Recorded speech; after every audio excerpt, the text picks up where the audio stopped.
Robert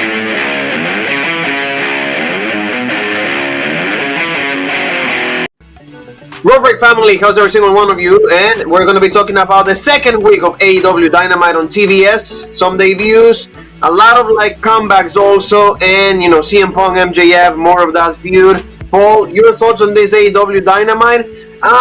We can say there was some good, but mostly maybe the order of the show didn't make sense. Very awful main event for me. What do you think?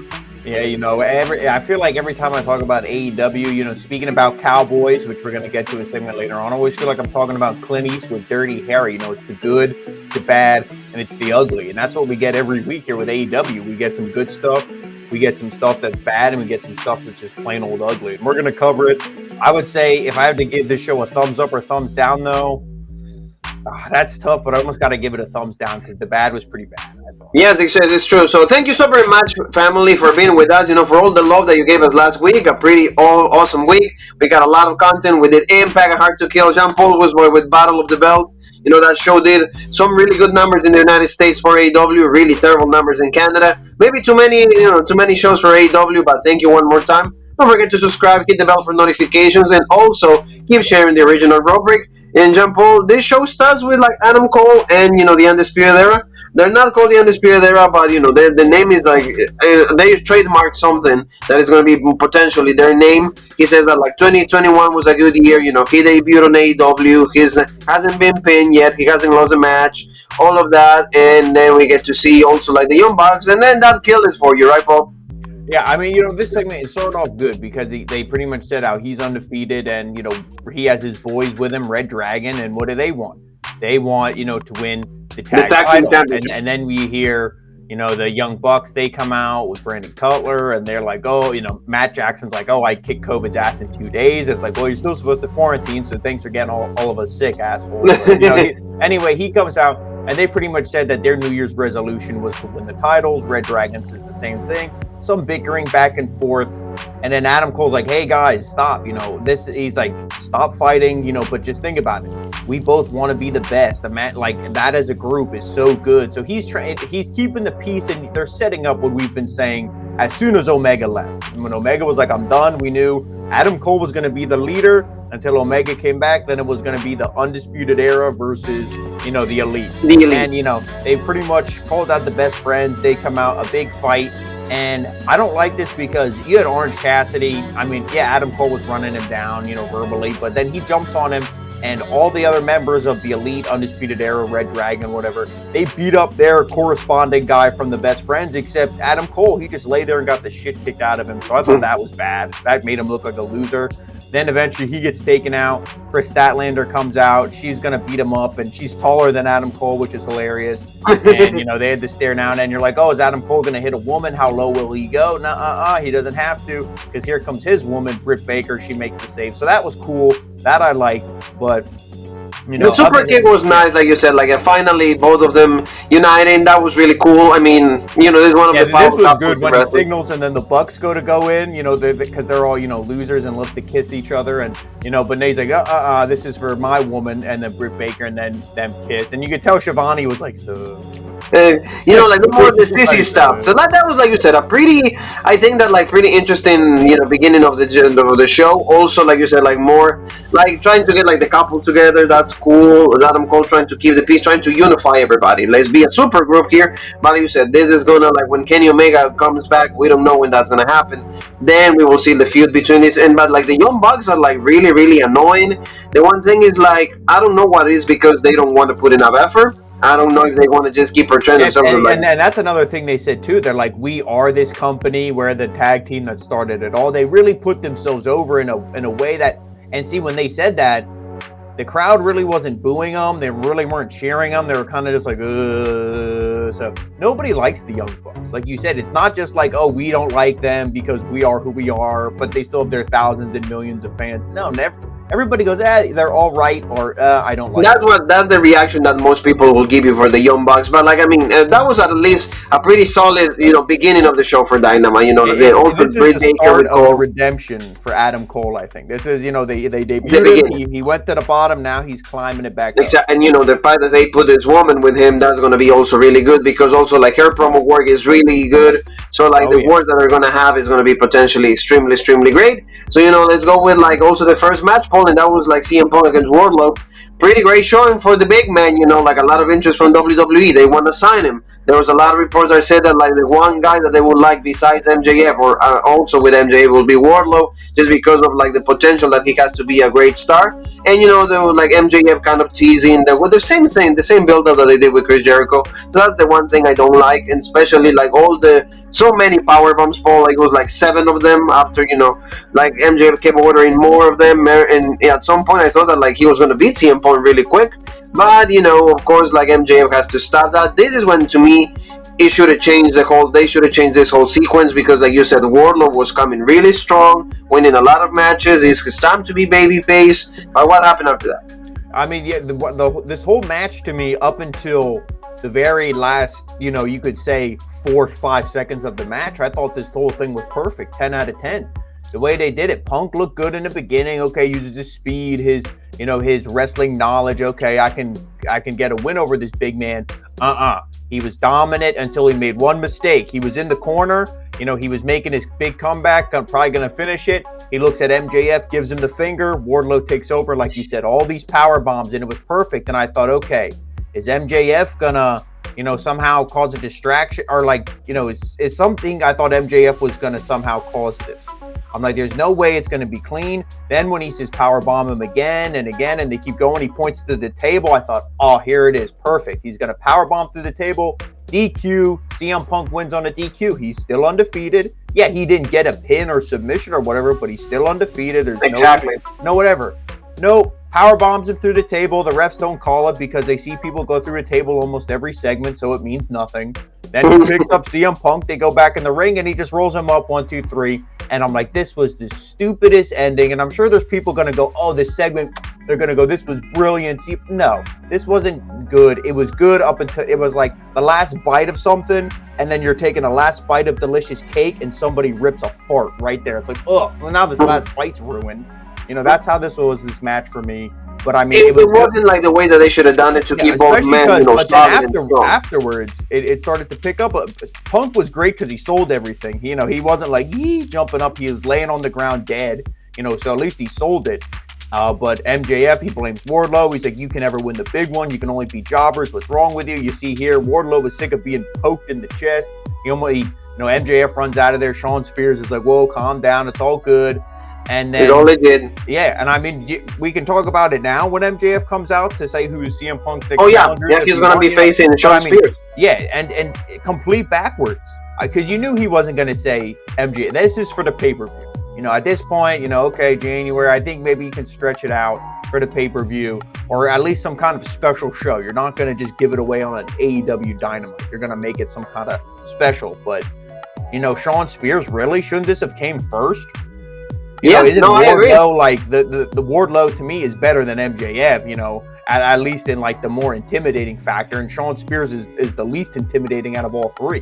Why is and the easiest opponent, yes. Yeah. But no, that they didn't do it that way. So like, and like it kind of sucks that like they're repeating the same like pattern, the same thing that like they did with Chris Jericho.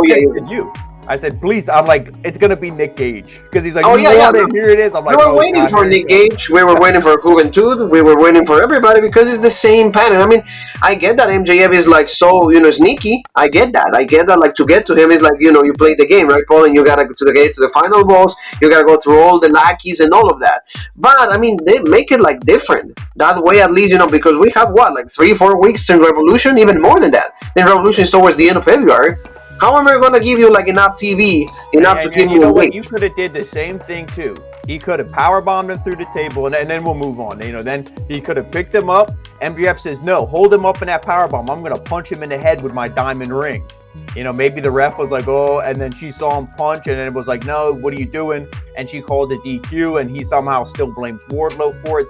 You could have done anything. I just don't think Wardlow losing here, because they say, oh, he's a monster, he's a powerhouse. He has 7 losses now. Did Goldberg have 7 losses like that? You know what I mean? No. And Brock Lesnar have 7 losses when he was a monster? No, they kept him like Brock Lesnar. Like his first loss came out like years after, like he debuted. Like he didn't lose at all. Yeah, like you said, like they need to know how to keep this type of guys like special. Like they're like could be like faces of the company, or at least that monster power like guy. Like a little cleaner than that. But that's what they did. So that was like a little like crappy on their end. And tell me a little bit about this match, because this was quick but like to the point. Dante Martin going against Powerhouse Hobbs. This was like interesting because Hobbs, great wrestler, but Dante is more like the quickness, the fluency in the ring, like the speed.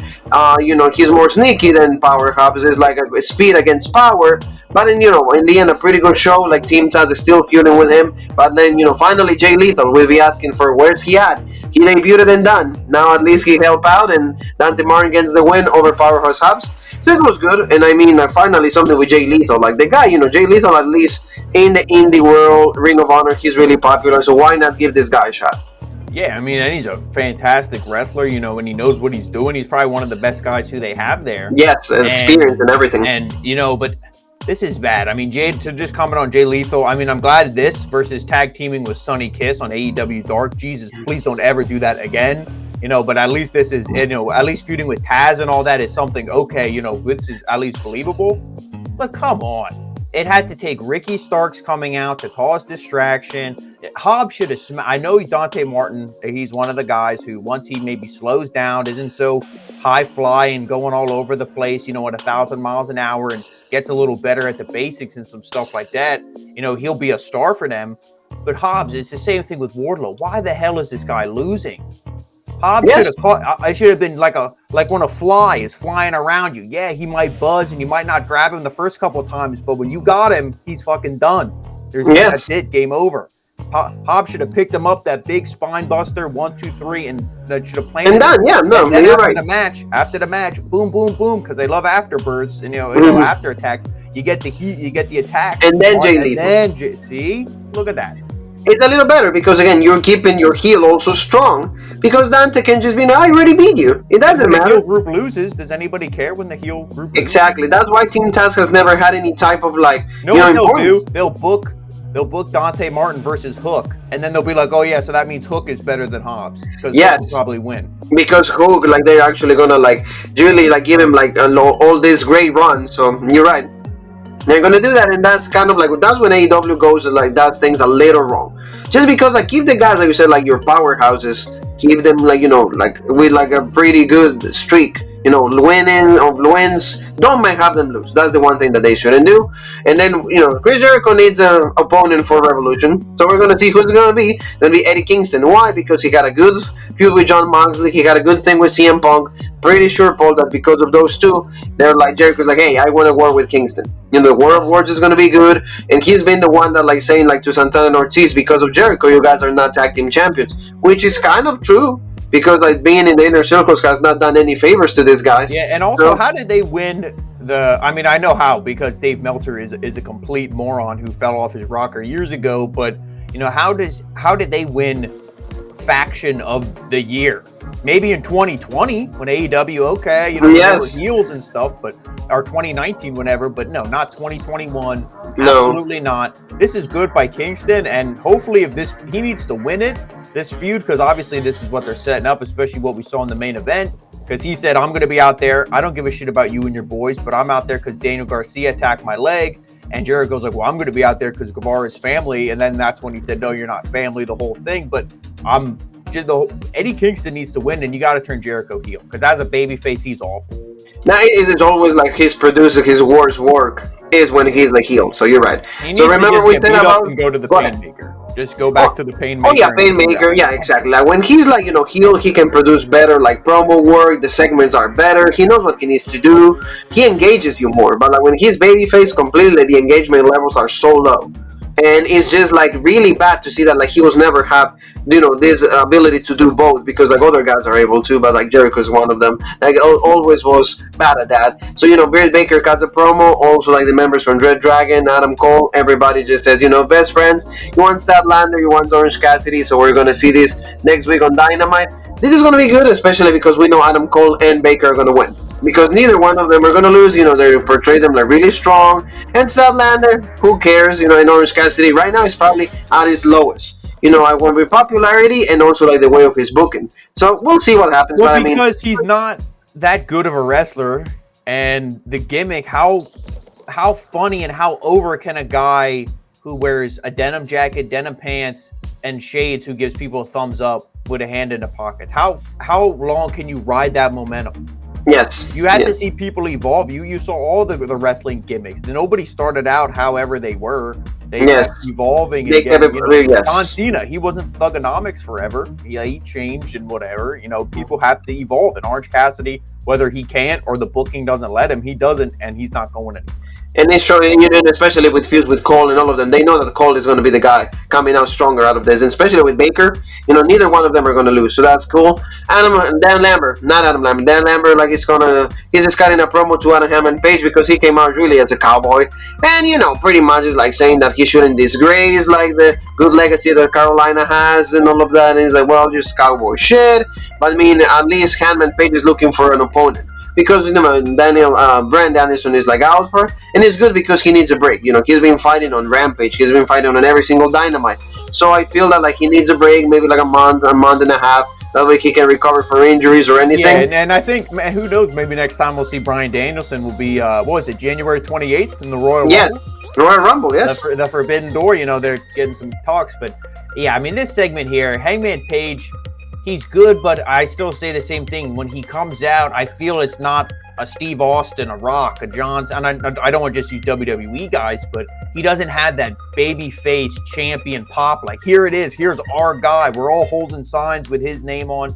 No, I don't get that feeling from him yet. But, he came out and a good promo. He's like, I spent 90 minutes in this ring. The last two matches going against Bryan Danielson. He puts him over. Lambert comes out, and the whole thing at first saying, "Oh, you disgraced the Cowboys," like Cowboy Bill Watts, what is Stan Hansen, the Funk, all this stuff. And all the guys that like carry that, like the Cowboy character. And it's like, but he says, and I'm like, oh, then he's going to transition into saying, but you're not a good wrestler, you're not a good champion, whatever. But I'm thinking, well, he just had the match with Danielson, so how can you even say that? Even though Danielson, he led the whole thing. But he's like, no, I respect you as a wrestler. You're good. You're just not a legit cowboy. I'm like, what? I'm like, good if Paul cares, So then eventually Hangman's like, I'm sick of you. If you want to send out Scorpio Sky or Ethan Page, actually have them come out. I don't want to hear your bullshit mouth. And then he's like, no. Then Lance Archer just comes out of nowhere. And thankfully, he saved the segment. He comes out. He gets in Dan Lambert's face. And he's like, no, what would Jake think? Go after the champion. Don't go after me. And then Lance is kind of like, oh, well, you know what? You're right. Boom. He pretty much does his, like, what does he call it? The blackout? Yeah, the blackout. He does that. It looked great, and this is a good surprise opponent because we're thinking, who would it be? Lance Archer is a believable heel. The last time we saw him, he did a freaking flip, whatever it was, off the rope. He almost died. But almost broke his neck, so he has the sympathy. But, no, he's a good, credible opponent. And didn't him and Hangman have a match a couple, like last year or something? Yeah, I think so. Match, I don't know if it might have been the opening to one of the pay-per-views, wasn't it? Yes, no, I think so. They kind of the opening. You already have footage if you want to like rekindle a rivalry, even though I don't think one's there. But hey, this is a good opponent. The only other one I would have said that would have been better, which you said to me as well, Miro. And Miro would have been, the guy, but at least he has to be hurt. There's no. Yeah, no, he's probably hurt. Like I remember hearing that he reports that he was actually nagging injuries, but at least like you said, clear babyface, clear heel, good opportunity for Lance Archer. He's not going to win it, but at least another opportunity, another main event for the guy. Good stuff. No, let's move on, Paul. Like, unfortunately, when we said to just quote in the beginning, because we are saying some of this stuff is positive, but why didn't Lance Archer just come out and interrupt it? Why Dan Lambert? Dan Lambert is like this is one of the ugly. Maybe this segment isn't bad, but it was ugly. Oh yeah, no. Dan Lambert and the addition in the show actually damages. It is like diminishes the quality. Everybody changes the channel when he is actually on. So like they should check, like the whole trend, what segments work, what segments don't, and that's one of them that doesn't. So there you go. So FTR Paul, like they want like also like rekindle or like recreate the Horseman, and you see like the Tully went like also with also Anderson, and he's like, hey, you know what about we do this, but we do it legit with FTR and like get rid of the dead weight, trim the fat, like Paul will say. So this is just bad because it's like FTR. What about can we go against the tag team champions? And it seems like because they want to recruit, they're like, oh, Arn, you're bullshit. Lee Johnson, you're bullshit. And they want Brock Anderson to join them and be like the new Four Horsemen. So FTR, Brock Anderson, and Tully. So this is like maybe a little mini feud here or something like that. Again, what is this? These guys were texting the Briscoes or having a feud on Twitter. Yes. Why didn't you bring them in? Where the hell are the Briscoes? Or are these guys are heels? Why aren't they going after, Jungle Boy and Luchasaurus? Instead, it's Bowens and Castor are the number one contenders. So don't ask me how the hell that happened. But no, I mean, this segment, again, it's not bad, but these guys should be doing something. No, like FTR should be more serious, like you said. Like it started like the feud with like the Lucha Bros. Good, and you thought that like they were gonna like get to that level. They couldn't, they didn't, didn't win the championships, and now like going low. I don't like that at all. But like what I did like was like this Serena Deeb and Hikaru Shida 3.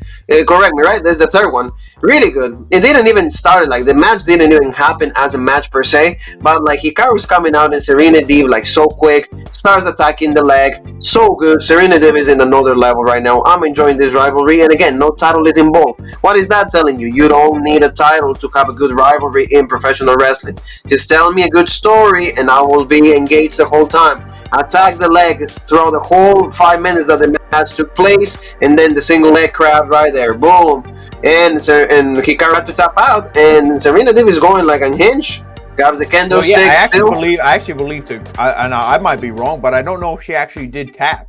I think the ref actually? She did tap. Yeah, she did. Oh, did she? Did.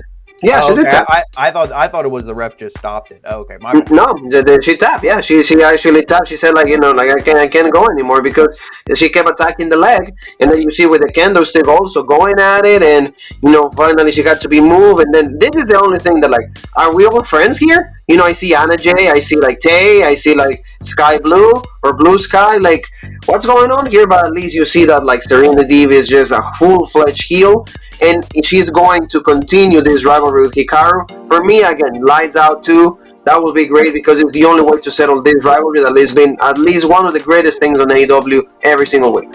Yeah, you know what? And that was a good thing because I'm like, how can they do it? Do another, like you said.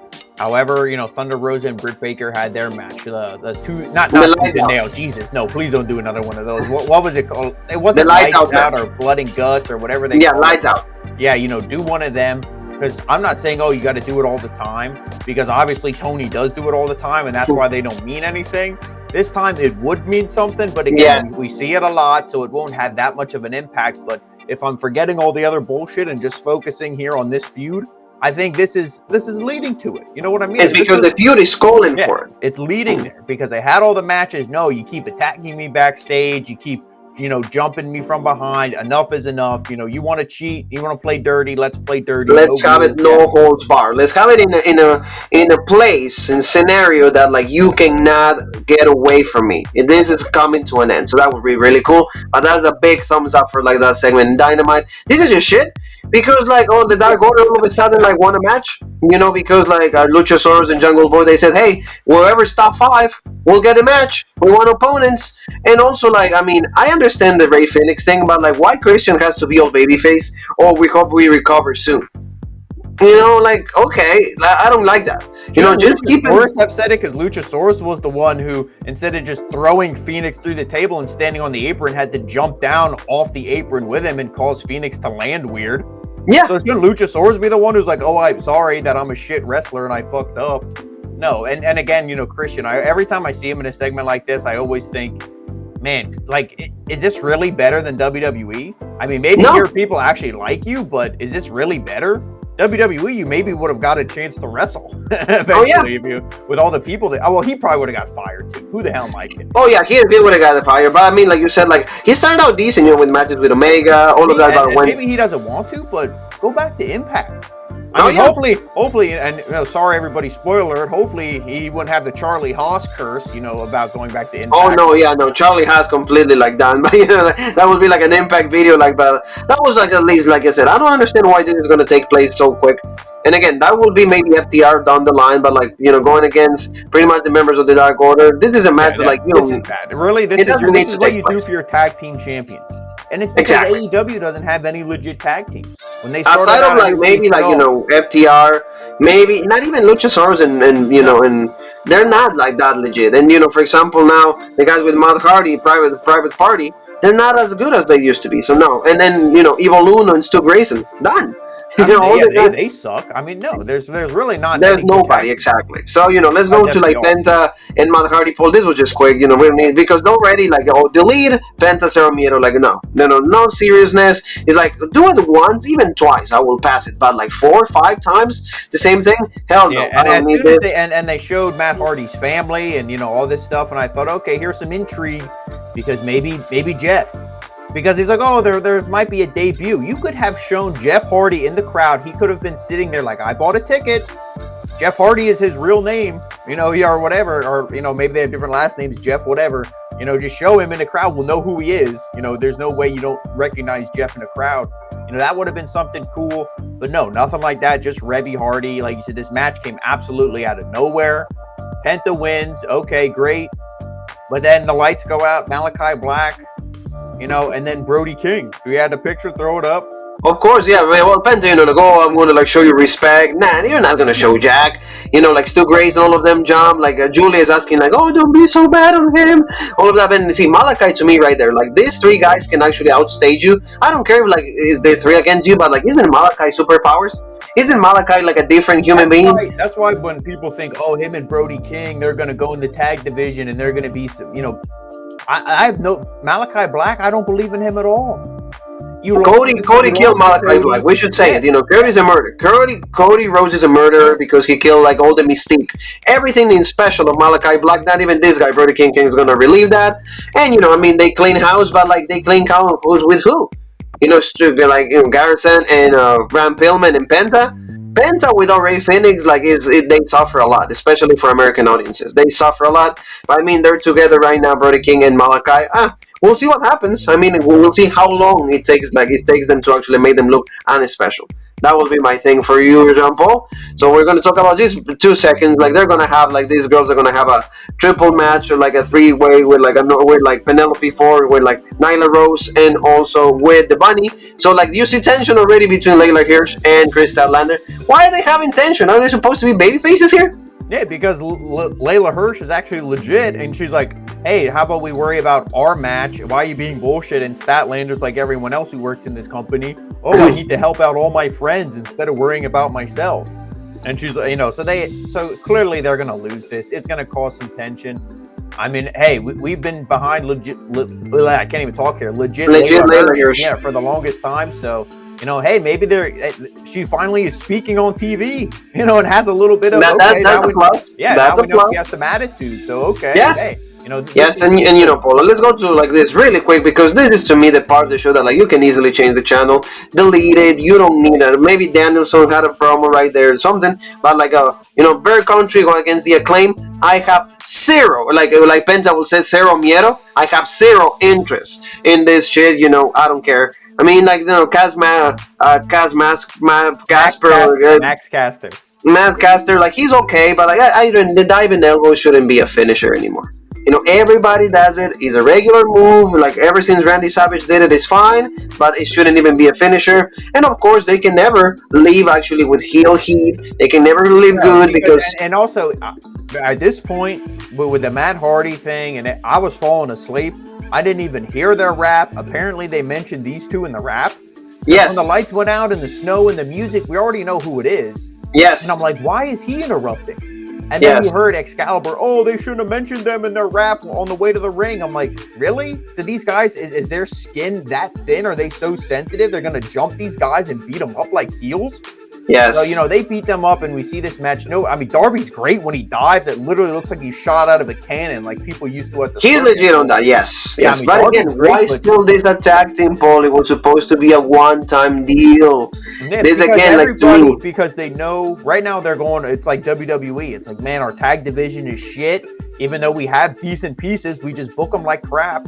So let's just take two singles guys that are over, put them together, make it a tag team, and throw them in the division. And then whatever, yeah, and like to me, and like that kills it again. Like Darby Allin. Well, hey, there's going to be a new one joining because you know your man, Mr. Ass, Billy Gunn, just filed the trademark for the New Age Outlaws, so there might. And that's fine. I'm completely fine because finally, oh, you didn't know? Yeah, I do know that he's coming. So you know, we're going to see also on Dynamite, Serena Deeb, like we said, the greatest, like right now, greatest heel in women's wrestling right now. I don't care if you're Britt Breaker. I don't care. This girl is actually personifying what a heel is one against the Sky Blue. One against one of the greatest backsides. I mean, one of the greatest. Yeah, exactly. It's going to be like, you know, absolutely flat cake on the one and then a lot of cake on the other. So that's going to be good. Nobody wants to see this shit. Boo.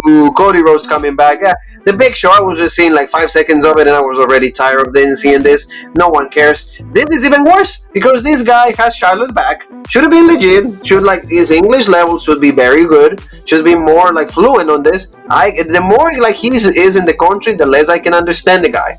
And it's bothering me, you know. And the one thing I was going to say, and because this segment is so bad, essentially Matt Hardy's like, I'm done. He's going through his 10,000th gimmick change in AEW in the 2 years he's been here. Not even. So him and Andrade go off to talk business because he's like, Andrade, nobody knows what you're saying. There's no subtitles. Let's just end this segment. So they leave. Yes. And I mean, the only thing that could have saved him in this company was Ric Flair.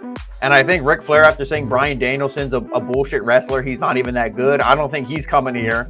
He's not going to WWE because he says he wants all this money from WWE. For like the Becky Lynch, the trademark for the man. So to me, one, Ric Flair is done. I don't think he's going anywhere. He's going to try to ride his podcast and his popularity until, you know, they put him in the grave, you know, in Space Mountain. But, you know, this right here, this segment sucks. Andrade, he's another one of those guys who, and this isn't anything to be mean, but he needs to go to Mexico because that's where he can get the most over. Yes, because like, I mean, I'm sorry, but like the language barrier is absolutely like, you know, like Alex Bracamontes, whatever, Alex, you know, Penta's manager. Abrahantes.